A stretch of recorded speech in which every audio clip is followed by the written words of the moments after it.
The world rarely remembers the people who followed the rules. It remembers the ones who chose compassion when kindness came with a price. The sharp sound of automatic doors sliding open echoed through Ridgeway Market as two uniformed security guards walked beside Ethan Carter toward the front entrance. Shoppers slowed their carts. Conversations faded into whispers. Several phones quietly rose into the air, eager to capture another stranger's public humiliation.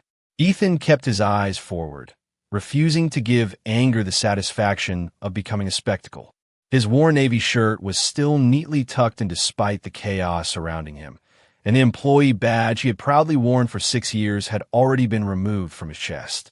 "You abandoned your station," the store manager declared loudly enough for everyone nearby to hear. "Company policy is clear. You are terminated effective immediately." Ethan did not argue. He did not ask for another chance. Instead, he looked toward the small figure standing near the checkout lanes. 8-year-old Sophie Carter clutched her purple backpack with both hands, her bright blue eyes searching her father's face for an explanation she was too young to ask out loud. Ethan forced a reassuring smile that carried far more strength than certainty. "Everything is going to be all right, sweetheart." Sophie nodded because she trusted him completely, even when life gave her every reason not to. Around them, curious customers exchanged quiet remarks. He lost his job over someone he did not even know.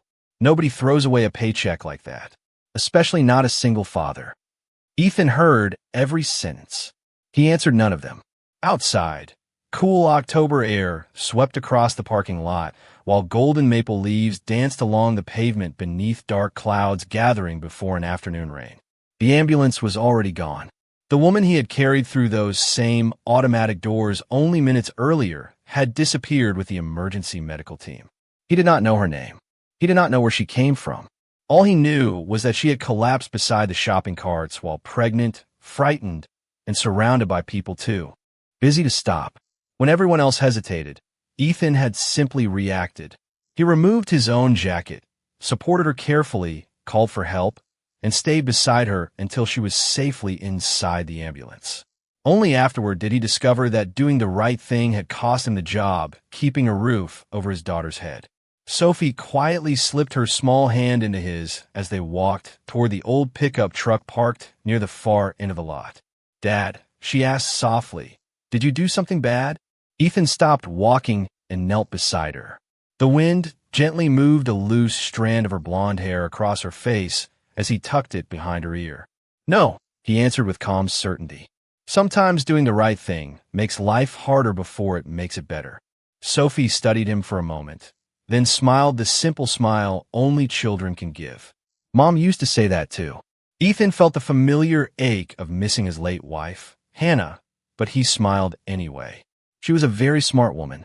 They climbed into the truck, unaware that a black luxury sport utility vehicle remained parked across the street. Inside, a silver-haired executive lowered his phone after receiving a message from the hospital. He looked once more toward Ethan driving away with his daughter before quietly speaking to the driver. "Follow them from a distance. Do not let him notice."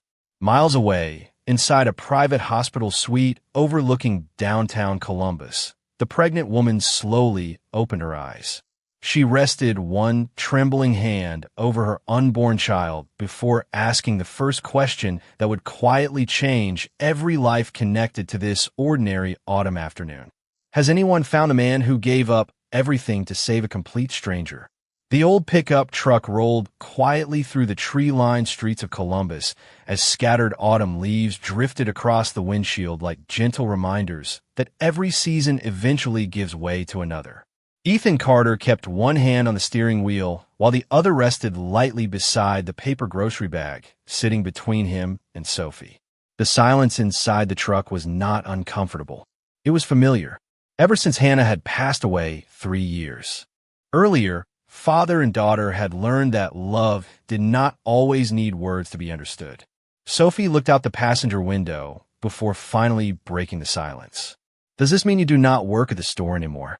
Ethan smiled gently without taking his eyes off the road. "That is right." She thought carefully for a moment. "Are we going to lose the house too?" The question settled heavily inside the truck, not because it frightened Ethan, but because it reminded him how quickly children notice the weight adults try so hard to hide. He glanced toward his daughter and offered the same steady smile she had trusted her entire life. "We're going to figure out together." Sophie nodded with quiet confidence. "Because we always do." Ethan laughed softly. "Exactly."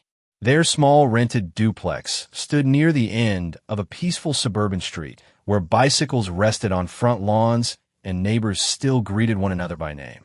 The white paint around the porch had begun to fade, and the mailbox leaned slightly to one side after years of Ohio winters.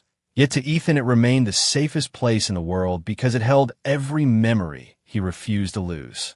Inside, Sophie placed the groceries on the kitchen counter before taking out bread, peanut butter, and strawberry jelly. "Can I make sandwiches today?" she asked proudly. Ethan smiled. "I think you are becoming the best sandwich maker in Columbus." She giggled while carefully spreading peanut butter across the bread with complete concentration. Watching her reminded Ethan that happiness rarely depended on expensive things. Sometimes it arrived wearing a purple backpack and holding a butter knife with both hands. After lunch, while Sophie colored pictures of the dining room table, Ethan quietly opened the kitchen drawer where he kept the household budget. Rent, electricity, car insurance, school supplies. Every bill had been planned around the paycheck that would never arrive. He stared at the numbers for several seconds before calmly closing the notebook again. Worry would not change them today. Across the city, sunlight filtered gently through the floor-to-ceiling windows of a private hospital suite where Victoria Bennett slowly sat upright against a stack of pillows. Her physician smiled with relief after reviewing the latest examination. "Your baby looks healthy, and so do you." Victoria thanked him politely, but her thoughts remained fixed on the stranger whose calm voice she barely remembered hearing before everything became a blur. As soon as the doctor stepped outside, Daniel Mercer entered carrying a digital tablet. "We have begun reviewing surveillance footage from the supermarket," he said respectfully. Victoria looked directly at him. "Have you found him?" Daniel shook his head. "Not yet." She rested both hands gently over her unborn child. "Then keep looking." Daniel hesitated. "May I ask why this matters so much to you?" Victoria turned toward the city skyline glowing beneath the afternoon sun. "Because everyone else walked away." Her voice remained calm, yet every word carried quiet conviction. "One man stayed. I want to know who chooses compassion when nobody is watching." Daniel nodded respectfully before leaving to continue the search. Neither he nor Victoria realized that at that very moment Ethan was helping Sophie finish her homework at the old wooden kitchen table, believing the hardest chapter of his life had only just begun, while fate had already begun writing an entirely different ending. The next morning arrived with crisp autumn air and a pale golden sunrise stretching across the rooftops of Columbus. But Ethan Carter had no time to admire it. Before the coffee had finished brewing, he had already ironed the only white dress shirt he owned, carefully folded copies of his resume into a worn leather folder, and packed Sophie's lunch before walking her to school. Life had taught him that responsibility never waited for grief, disappointment, or bad luck. It simply expected you to keep showing up. As they reached the school entrance, Sophie hugged him tightly. "You are going to find a better job," she said with complete confidence. Ethan smiled warmly. "What makes you so sure?" She looked up with innocent certainty. "Because people who help other people should never stay sad forever." Ethan felt those simple words settle quietly inside his heart. Children often believe the world worked the way adults wished it did. He kissed the top of her head before watching her disappear through the front doors, then turned toward another uncertain day. By noon, Ethan had already visited 4 different businesses. A grocery chain thanked him for applying, but explained they had selected another candidate. A hardware store manager admired his experience, but hesitated after reading that his previous employment had ended with termination. A warehouse supervisor promised to keep his application on file. A neighborhood pharmacy simply was not hiring. Ethan accepted every rejection with the same respectful smile, shaking hands before quietly walking away. He refused to let disappointment become bitterness. Sitting alone on a park bench beneath towering maple trees, he unwrapped the peanut butter sandwich Sophie had insisted he take for lunch. Around him, families pushed strollers along winding sidewalks while squirrels hurried through carpets of fallen leaves. The peaceful afternoon reminded him that the world continued moving even when one person's plans suddenly stopped. Across the city, inside the executive headquarters of Bennett Global Retail, Victoria Bennett stepped into a sleek conference room overlooking the skyline. Her recovery had been remarkably quick, but her determination was stronger still. Daniel Mercer connected surveillance footage from Ridgeway Market to the large presentation screen, while several trusted executives quietly observed. The recording began with ordinary shoppers entering and leaving the store. Then Victoria appeared, visibly unsteady as she walked toward the shopping carts. Seconds later, she collapsed. Several people looked in her direction before continuing toward their cars. Then another figure entered the frame. Ethan, without hesitation, he ran toward her, removed his own jacket, gently supported her head, called emergency services, and remained beside her until the ambulance arrived. The video continued beyond the rescue. It showed the store manager confronting Ethan immediately afterward, pointing firmly toward the exit. Although there was no audio, everyone in the room understood exactly what had happened. Ethan listened calmly, accepted the decision without protest, collected his belongings, and walked away carrying only a small grocery bag. When the screen faded to black, no one spoke. Victoria folded her hands quietly. "Who is he?" Daniel tapped several keys before answering. "His name is Ethan Carter, 39 years old, widower, one daughter, excellent employment record, no disciplinary history until this incident." Victoria stared thoughtfully at Ethan's employee photograph displayed on the screen. The face looked exactly as she remembered. Calm, honest, unassuming. "Find out everything you legally can," she said softly. Daniel nodded. "Would you like me to contact him?" Victoria slowly shook her head. "Not yet." She looked once more toward the image of the man who had changed her life without knowing her name. "First, I want to discover whether that kindness belonged only to one extraordinary afternoon, or whether it is simply the kind of man he chooses to be every single day." Miles away, Ethan folded another rejection letter into his jacket pocket before climbing into his aging pickup truck, completely unaware that someone with the power to change his future had just begun searching not for an employee, but for the truth hidden inside his character. 2 days later, the city settled into the comfortable rhythm of another cool autumn afternoon, and Ethan Carter found himself walking through a quiet neighborhood after another unsuccessful interview. The rejection no longer surprised him. He thanked the hiring manager sincerely, wished everyone a good day, and stepped back onto the sidewalk carrying the same worn leather folder that seemed heavier with every passing hour. Yet his shoulders remained straight. Losing a job had changed his circumstances, but it had not changed the kind of man he chose to become every morning. Across town, Victoria Bennett closed the door of her executive office and placed her phone on the desk. Daniel Mercer looked up from his tablet with a knowing expression. "You are really going through with this?" Victoria smiled softly. "I cannot build a company around values unless I know what they look like. An ordinary life." Daniel hesitated before handing her a set of car keys. "At least allow the security team to stay nearby." Victoria nodded. From a distance. Less than 30 minutes later, she parked an ordinary gray sedan along a quiet residential street. Dressed in blue jeans, a light sweater, and comfortable walking shoes that revealed nothing about the woman who usually occupied the highest office inside Bennett Global Retail. She noticed Ethan immediately as he crossed the street toward a small neighborhood cafe. Before she could approach him, an elderly woman struggled beside an older sedan with a flat tire and several grocery bags balanced awkwardly against the curb. Ethan changed direction without a second thought. "Would you like some help?" he asked kindly. Relief spread across the woman's face. "I was beginning to think nobody even noticed." Ethan smiled warmly. "Sometimes people notice. They're just afraid they might be late for something." He carefully unloaded the groceries, removed the spare tire, and quietly replaced the damaged one, while chatting with a woman about the beautiful weather and her grandchildren. Victoria remained inside her car, watching every movement through the windshield. There were no cameras, no supervisors, no audience waiting to applaud. Only an ordinary man helping someone who could offer nothing in return.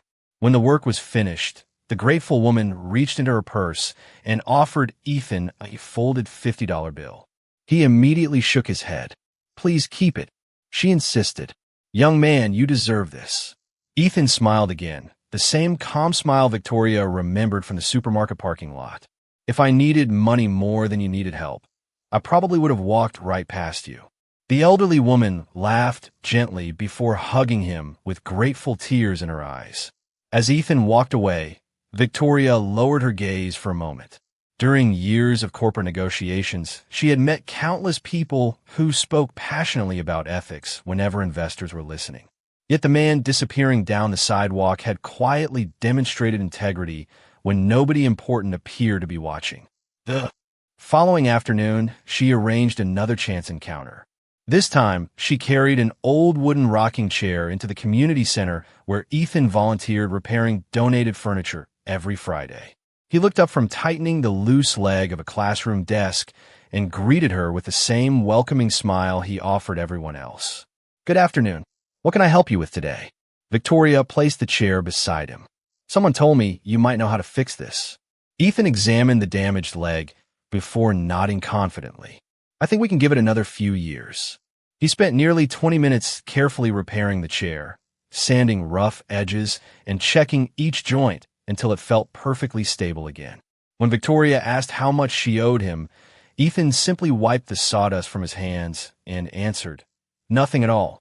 If it still rocks after another 100 stories, that will be payment enough."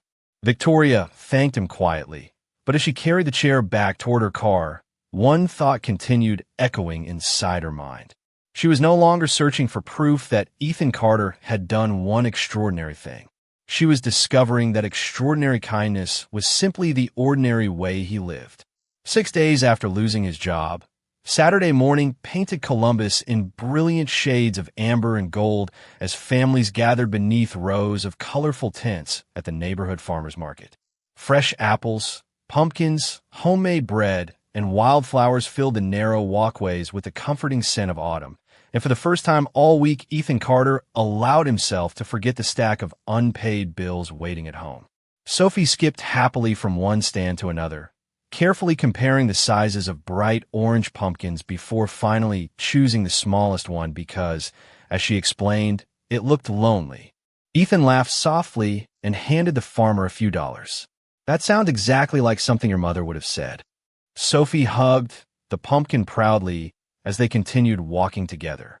Several yards away, Victoria Bennett stepped from her ordinary gray sedan wearing a light blue sweater, dark jeans, and comfortable walking shoes.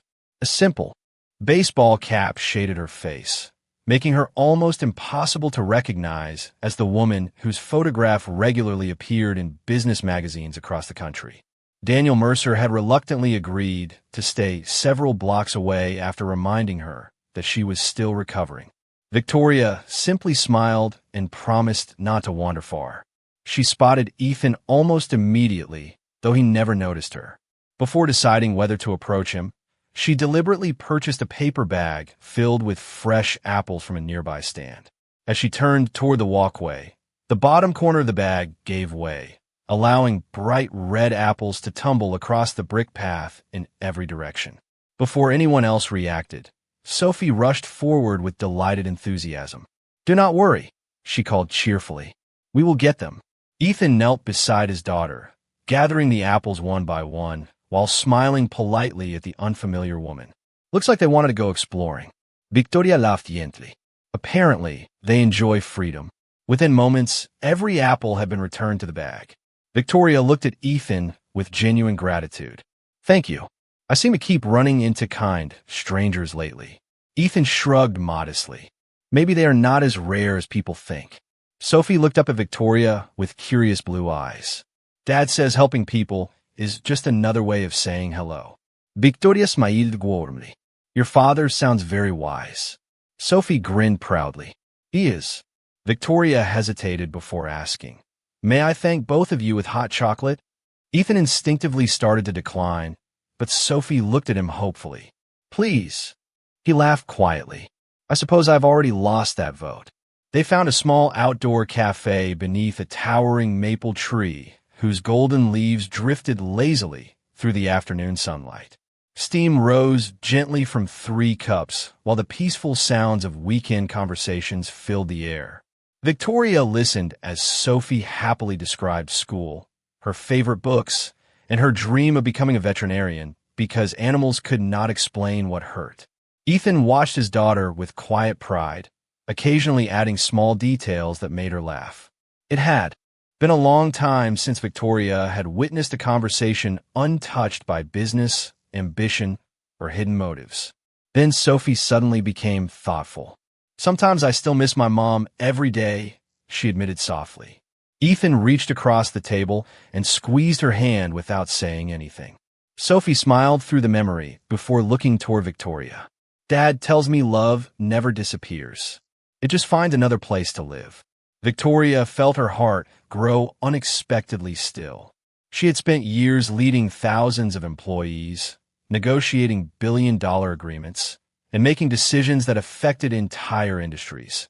Yet no boardroom had ever taught her a lesson as meaningful as the one spoken by an 8-year-old little girl.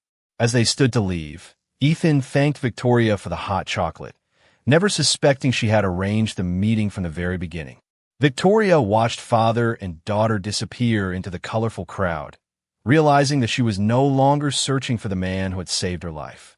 She had quietly begun hoping that life might somehow allow their paths to cross again for reasons neither of them yet understood.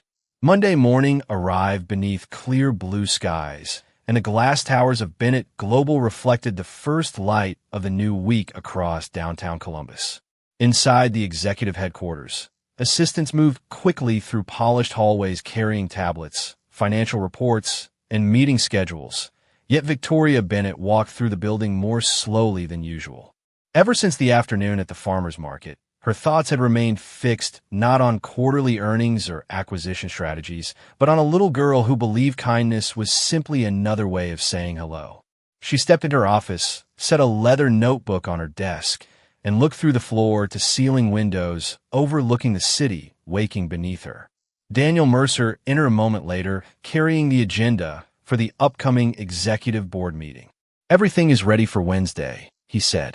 Regional directors, senior leadership, legal counsel, and operations will all be present. Victoria accepted the folder but did not open it. Immediately, good. Daniel studied her expression for a moment before speaking again. You have made your decision, have you not? Victoria nodded slowly. Yes. Daniel smiled slightly. Because of Mr. Carter? She looked toward the skyline once more. Not because he saved me. She paused thoughtfully. Because I have now seen him choose the right thing when nobody expected him to, when nobody could reward him, and when he had every reason to think only about himself. Daniel understood immediately. During his years beside Victoria, he had watched hundreds of executives impress investors with speeches about values. But very few people had ever demonstrated those values so naturally. What would you like me to do? He asked. Victoria finally opened the meeting folder before quietly removing one page. Invite Ethan Carter to headquarters on Wednesday afternoon. Daniel raised an eyebrow. Should I explain why? Victoria gently shook her head. Simply tell him we would like to discuss a professional opportunity. Daniel smiled knowingly. He will probably assume it is another interview. Victoria returned the smile. That is exactly what I expect. Across town, Ethan finished another morning of job applications before stopping at a small neighborhood diner for the least expensive lunch on the menu. He unfolded a local newspaper while waiting for his sandwich, carefully circling several employment advertisements with a borrowed pen. His phone suddenly vibrated against the table. The number displayed no familiar name. Ethan answered politely. This is Ethan Carter. Good afternoon, Mr. Carter, Daniel said warmly. My name is Daniel Mercer from Bennett Global. I would like to invite you to visit our headquarters this Wednesday regarding a possible employment opportunity. Ethan looked around the quiet diner as though someone else might be receiving the call instead. I appreciate that, but I believe there has been a misunderstanding. I never submitted an application to Bennett Global. Daniel smiled softly on the other end of the line. That is true. Nevertheless, we would be honored if you accepted our invitation. Ethan hesitated. May I ask what position? This concerns. Daniel answered with calm professionalism. The details are best discussed in person. After thanking him, Ethan slowly ended the call without moving for several seconds. Nothing about the conversation made sense. Bennett Global was one of the largest retail companies in the country. Why would they contact someone whose last employer had dismissed him only days earlier? That evening, while Sophie colored pictures at the kitchen table, Ethan mentioned the unexpected invitation. Her eyes grew wide with excitement. Maybe somebody finally noticed how good you are. Ethan smiled gently. Maybe they simply need another manager. Sophie shook her head with complete certainty. I think it is something much bigger. Ethan laughed quietly before helping her clean up the crayons scattered across the table. Outside, the last light of day settled across the neighborhood, while miles away Victoria reviewed one final folder inside the executive boardroom. Resting on top was the security footage from Ridgeway Market. She closed the folder carefully and whispered to herself, "Tomorrow the truth will finally have its chance to speak."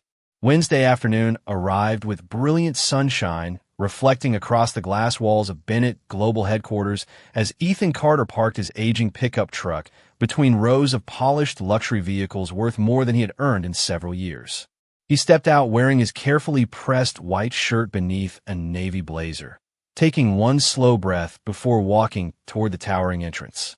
Although uncertainty filled his mind, he carried himself with the same quiet dignity that had guided him through every difficult season of his life. Inside the spacious marble lobby, soft piano music drifted through the air while employees moved confidently between elevators and reception desks. Ethan approached the front counter and smiled politely. "Good afternoon. My name is Ethan Carter. I believe I have a meeting with Mr. Daniel Mercer." The receptionist immediately smiled with genuine warmth. "Welcome, Mr. Carter. We have been expecting you." Those simple words caught him by surprise. Only moments later, Daniel appeared from a nearby hallway and extended his hand. "Thank you for coming." Ethan returned the handshake. "I appreciate the invitation. I still have no idea why I am here." Daniel answered with an easy smile. "You will very soon." Together they walked through beautifully designed corridors lined with photographs of employees volunteering in schools, rebuilding homes after storms, mentoring young people, and serving meals in community shelters. Ethan paused briefly before one photograph showing volunteers planting trees. "Your company spends a great deal of time helping people." Daniel looked toward the display. "We try." Ethan nodded thoughtfully. "That matters." Daniel quietly smiled because he knew Ethan had no idea those photographs represented the culture Victoria hoped to strengthen through him. They finally stopped outside a pair of large walnut doors leading into the executive boardroom. Daniel turned toward Ethan before opening them. "Before we go inside, there is one thing I want you to understand." Ethan waited calmly. "You're not here because anyone feels sorry for you." Ethan answered immediately. "I would not accept that anyway." Daniel nodded with obvious respect. "I know." The doors slowly opened. Inside, nearly 20 senior executives sat around a long polished conference table reviewing financial reports and acquisition summaries. Ethan quietly followed Daniel toward an empty chair near the end of the room. Several executives glanced in his direction, assuming he was another candidate being interviewed for a management position. None of them recognized him. At the opposite end of the table sat Richard Dawson, Regional Operations Director, whose signature had approved Ethan's termination after the incident at Ridgeway Market. Richard barely looked up before returning his attention to a spreadsheet, completely unaware that the quiet man taking a seat only a few yards away would soon change the course of his own career. Then the side entrance opened. Every executive immediately rose to their feet. Ethan looked toward the doorway, and for a single unforgettable moment his thoughts simply stopped. Victoria Bennett entered wearing an elegant charcoal executive suit, her calm confidence filling the room without a single dramatic gesture. She looked exactly like the friendly woman who had shared hot chocolate with him beneath the maple trees. The same gentle smile. The same thoughtful eyes. Yet now, every person inside the room waited respectfully for her to speak. Richard greeted her first. "Good afternoon, Madam Chief Executive Officer." Ethan slowly turned toward Victoria again, finally understanding the truth that had remained hidden from him all along. She was not an ordinary stranger. She was not simply a grateful woman whose chair he had repaired. She was the leader of one of the largest retail companies in America. Victoria met Ethan's astonished eyes for only a brief moment before addressing the room with steady composure. "Please be seated." The executives quietly returned to their chairs. Victoria remained standing beside the large presentation screen while Daniel dimmed the lights. "Today," she began calmly, "we are not here to discuss quarterly profits. Today we are here to discuss character." At her signal, the first frame of security footage from Ridgeway Market appeared on the screen, and although Ethan still had no idea what was about to happen next, every decision he had made on one ordinary autumn afternoon was finally about to speak louder than any resume ever could. The boardroom grew so quiet that even the gentle hum of the projector seemed unusually loud as the surveillance video filled the massive screen. No one reached for a notebook. No one interrupted.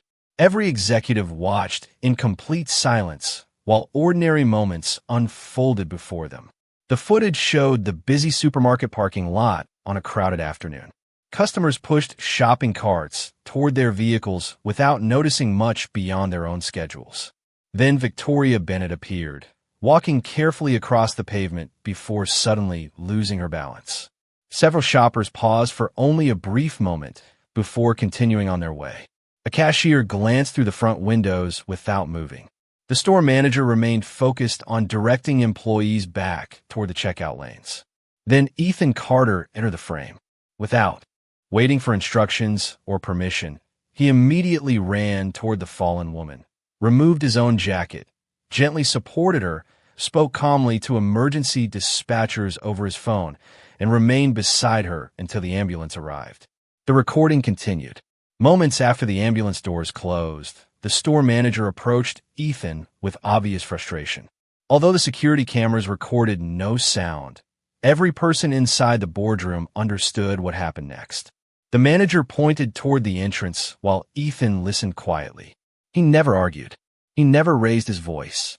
He simply nodded respectfully, removed his employee badge, collected the small grocery bag waiting beside the register, and walked away. The screen slowly faded to black. For several long seconds, nobody spoke. Richard Dawson lowered his eyes toward the polished conference table. The confidence that had filled his posture only minutes earlier had disappeared completely. Victoria allowed the silence to remain exactly where it belonged before finally speaking. "Mr. Carter," she said gently, turning toward Ethan, "when you saw me collapse that afternoon, did you know who I was?" Ethan answered honestly, "No, ma'am." Victoria nodded once. "Did you expect any reward for helping me?" "No." "Did you realize that leaving your station might cost you your job?" Ethan thought quietly before answering. "I knew someone needed help. Everything else came afterward." The words settled over the room with greater weight than any financial report could have carried. Victoria slowly looked around the conference table. "For years we have spoken about integrity, leadership, and corporate values. We have printed those words in manuals, displayed them on walls, and repeated them during meetings." She paused briefly before looking back toward Ethan. This man never attended one of our leadership seminars, yet he demonstrated every value we claim to represent without asking whether it would benefit him. Richard slowly stood from his chair, his voice calm but humbled. "Madam Chief Executive Officer, I approve the termination based solely on policy. I failed to examine the circumstances." Victoria met, his eyes without anger. "Policies exist to support sound judgment. They should never replace it." Richard lowered his head respectfully. "You are absolutely right. No one attempted to defend the decision. No one searched for excuses." Daniel Mercer quietly placed a leather folder before Victoria. She opened it before sliding a single document across the table toward Ethan. "Mr. Carter, Bennett Global does not need another manager. We need someone who reminds every employee what character looks like when nobody is watching. If you are willing, I would like to offer you the position of Director of Employee Culture and Community Values, subject to formal board confirmation. You will work directly with my office to strengthen the principles this company was built to protect. Ethan stared at the offer in genuine disbelief. I have never held a position like that. Victoria smiled warmly. That is exactly why you are qualified. Titles can be taught. Character cannot. Ethan looked around the silent boardroom before returning his eyes to the document resting in front of him. Only days earlier, he had believed kindness had ended his career forever. Now, he finally understood something far greater than success. The choices made quietly, without expectation of recognition, often become the ones that echo the longest when truth is finally given the opportunity to speak. 1 year later, autumn returned to Columbus with golden leaves drifting across the same streets where Ethan Carter had once driven home wondering how he would pay the next month's rent. Much had changed, but Ethan had not allowed success to erase the man Sophie had always known. His old pickup truck still sat in the driveway of their modest home. Although the engine had finally been repaired and Sophie proudly insisted the truck was now part of the family. Every weekday morning, Ethan drove to Bennett Global Headquarters, where his work had grown far beyond the title printed on his office door. Under his guidance, the company created emergency judgment policies allowing employees to act responsibly during genuine human crises without fearing automatic punishment. Managers received new training centered on listening before deciding. Community service became part of leadership development. One hallway near the Employee Learning Center displayed photographs of ordinary workers helping neighbors, supporting families, and serving their communities. Ethan never placed his own picture there. When asked why, he simply smiled and said, "The lesson was never supposed to be about me." Victoria Bennett understood that better than anyone. Motherhood had changed the rhythm of her life, teaching her to measure certain days, not by meetings completed, but by small moments she wanted to remember forever. On a bright Saturday afternoon, she sat beneath a tall maple tree in a peaceful city park, holding her baby boy while Sophie carefully arranged a picnic blanket nearby. Ethan approached carrying a basket filled with sandwiches, fruit, and the strawberry cookies Sophie had chosen herself. "You brought enough food for 12 people," Victoria said with a warm smile. Ethan looked toward Sophie. "I was given very specific instructions." Sophie crossed her arms proudly. "Nobody should leave a picnic hungry." Victoria laughed, and the sound felt natural now, far removed from the careful formality that had once defined her life. Over the past year, friendship had grown slowly between them through school events, shared dinners, long conversations, and countless ordinary moments. Neither Ethan nor Victoria had rushed what was developing. Respect came first. Trust followed. Affection arrived quietly, without demanding a name before they were ready to give it one. Sophie walked toward Victoria and leaned close to the sleeping baby. "He is smiling again," she whispered. Victoria looked down. "Maybe he knows his big sister is here." Sophie's eyes widened with happiness. "Big sister," Victoria smiled gently. "If that is all right with you." Sophie did not answer with words. She simply wrapped her arms around Victoria in a careful hug. Ethan stood a few feet away, feeling an emotion he had once believed belonged only to another lifetime. He still missed Hannah.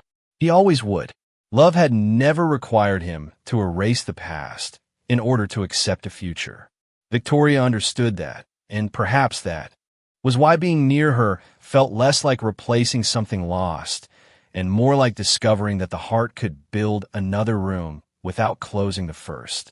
Later, as the sun lowered over the lake, Victoria gently placed the sleeping baby into Ethan's arms.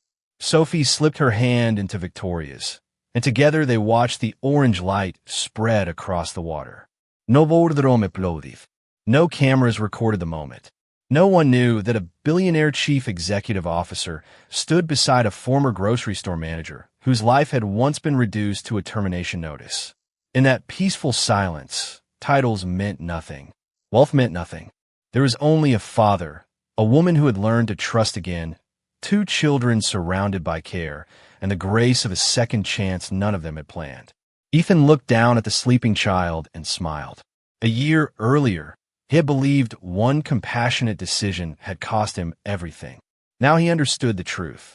Kindness had not promised him a reward. It had simply kept his dignity alive long enough for the right people to recognize it. And sometimes the greatest miracle is not receiving the life you lost, but finding the courage to welcome the life still waiting for you.